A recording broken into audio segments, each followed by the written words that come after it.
যদি কোনো আদর্শ না থাকে এবং আদর্শ লক্ষ্য অর্জনের জন্য সঠিক পথ না থাকে তাহলে বিলীন হয়ে যেতে পারে, জামাতের কাছে হোক আর যার কাছে হোক। জামাতের সাথে সমঝোতা ঘোষণার পর এনসিপির বেশ কয়েকজন সামনের সারির নেতা বা নেত্রী তারা দল থেকে পদত্যাগ করেছেন। এমনটাও কেউ কেউ বলেছেন যে জামাতের গর্ভে এনসিপি বিলীন হয়ে যাবে। আপনি কি মনে করেন? এটা সময় বলে দেবে। এনসিপি বিলীন হয়ে যাবে? না, জামায়াতের গর্ভে এনসিপি বিলীন হয়ে যাবে এই কথাগুলি এখন থেকে বলা শুরু হয়। যেমন আজকের এই যে এটা কিন্তু এনসিপি না বাংলাদেশ প্রতিদিনই বলেছেন জুলাই যোদ্ধারা কেন পথ হারালো, অলরেডি একটা ডিসিশন নিয়ে নিছে যে পথ হারাই ফেলছে। আচ্ছা, এটা কিন্তু আজকের খবর, জুলাই যোদ্ধারা পথ হারাই ফেলছে, এটা বলছে কিন্তু অলরেডি।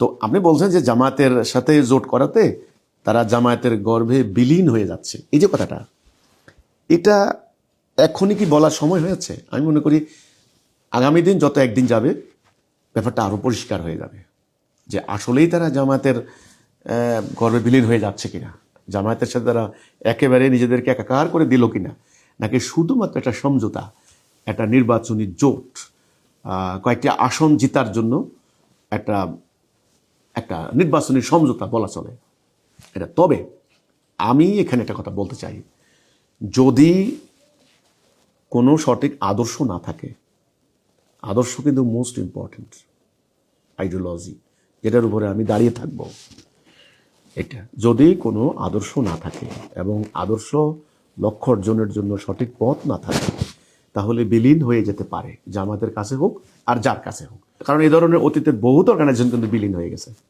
এটা বিলীন হয়ে যেতে পারে।